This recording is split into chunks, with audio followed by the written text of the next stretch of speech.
134 points. We welcome you into Spurs Live, the postgame show presented by Tito's Handmade Vodka. We got plenty of postgame reaction coming up. I'm Rick Renner. Thanks for sticking around with us. Let's welcome in Matt Bonner from the North Pole up there in New Hampshire. All right, Matt, let's do the good and the bad. Let's start with the good news. And Luka Šamanić, his first game in 5 games, and boy, he looked fantastic out there. Yeah, he came out aggressive, played with confidence, didn't back down. He had that nice Euro step on Kawhi on that one play. And this game doesn't happen if the Spurs didn't have guys out of the lineup earlier in the season.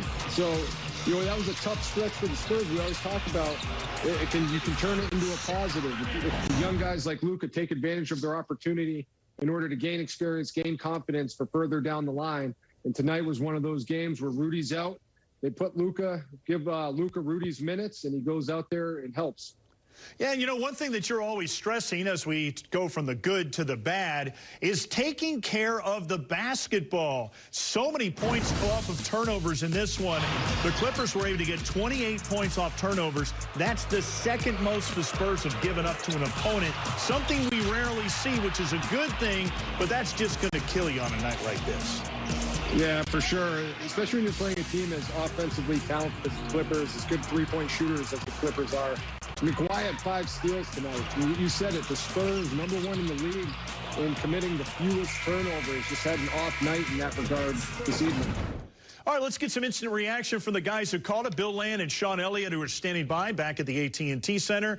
We'll kick it back to you guys and get your thoughts about this disappointment tonight. All right, thanks, Rick. Sean, I think it starts in the first quarter where you get out 8-0 hole to start the ball game. Never recovered from that. Give up 41, which I think is an opponent high for the first quarter, down a dozen.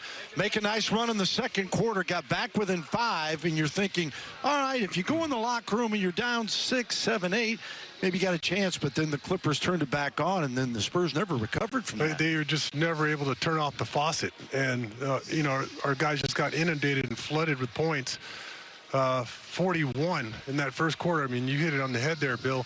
And, you know, I don't know if it was anything that we really could have done a whole lot about. I mean, yeah, there were a few miscommunications and a few defensive errors that our guys made, but early on, the Clippers made everything they looked at. Marcus Morris was on fire to start the ball game, hitting 5 or 6 threes there early on, and everybody else kind of followed suit. And when you have a guy that gets off like that early, Bill, it takes a lot of pressure off everybody else.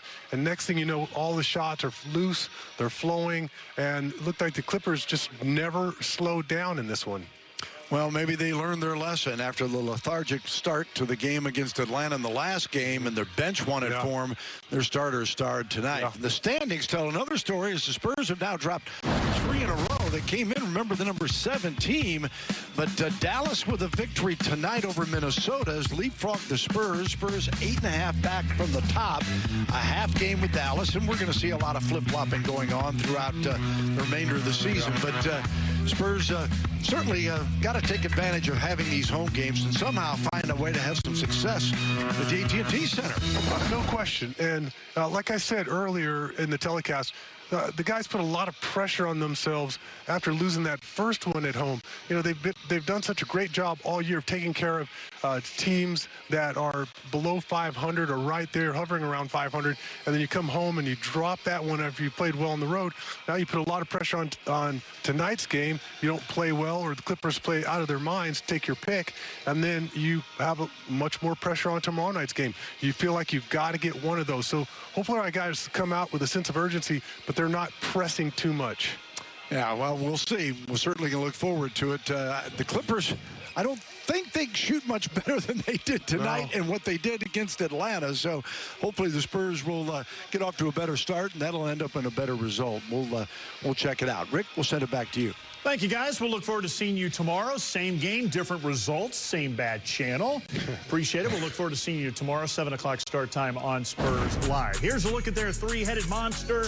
We got to control these guys tomorrow. Kawhi Leonard with 25 points. Marcus Morris with 20. The shooting is fantastic across the board. Nicholas Batum, such a smart player, able to hit 3 of 5 from the outside. And that really was the story of the game. They made 10 more three-pointers than we did. That's 30 points. We lost by 30.